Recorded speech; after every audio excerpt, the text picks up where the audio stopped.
I used to go to thrift stores with my friends. We'd take the train into Boston and go to the garment district, which is this huge vintage clothing warehouse. Everything is arranged by color, and somehow that makes all of the clothes beautiful. It's kind of like if you went through the wardrobe in the Narnia books, only instead of finding Aslan and the White Witch and horrible Eustace, you found this magic clothing world.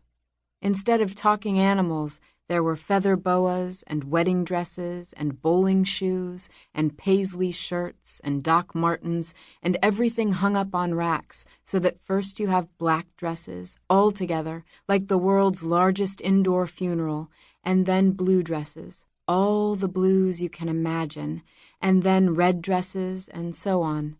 Pink reds and orangey reds and purple reds and exit light reds and candy reds. Sometimes I would close my eyes, and Natasha and Natalie and Jake would drag me over to a rack and rub a dress against my hand. Guess what color this is? We had this theory that you could learn how to tell just by feeling what color something was.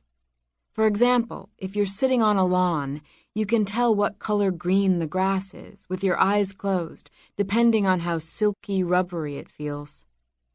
With clothing, stretchy velvet stuff always feels red when your eyes are closed, even if it's not red. Natasha was always best at guessing colors, but Natasha is also best at cheating at games and not getting caught. One time we were looking through kids' t-shirts, and we found a Muppets t-shirt that had belonged to Natalie in 3rd grade. We knew it belonged to her because it still had her name inside, where her mother had written it in permanent marker when Natalie went to summer camp. Jake bought it back for her because he was the only one who had money that weekend. He was the only one who had a job. Maybe you're wondering what a guy like Jake is doing in the garment district with a bunch of girls. The thing about Jake is that he always has a good time, no matter what he's doing. He likes everything, and he likes everyone, but he likes me best of all. Wherever he is now, I bet he's having a great time and wondering when I'm going to show up. I'm always running late, but he knows that. We had this theory that things have life cycles, the way that people do. The life cycle of wedding dresses and feather boas and t-shirts and shoes and handbags involves the garment district. If clothes are good, or even if they're bad in an interesting way, the garment district is where they go when they die. You can tell that they're dead because of the way that they smell. When you buy them and wash them and start wearing them again, and they start to smell like you, that's when they reincarnate. But the point is, if you're looking for a particular thing, you just have to keep looking for it. You have to look hard.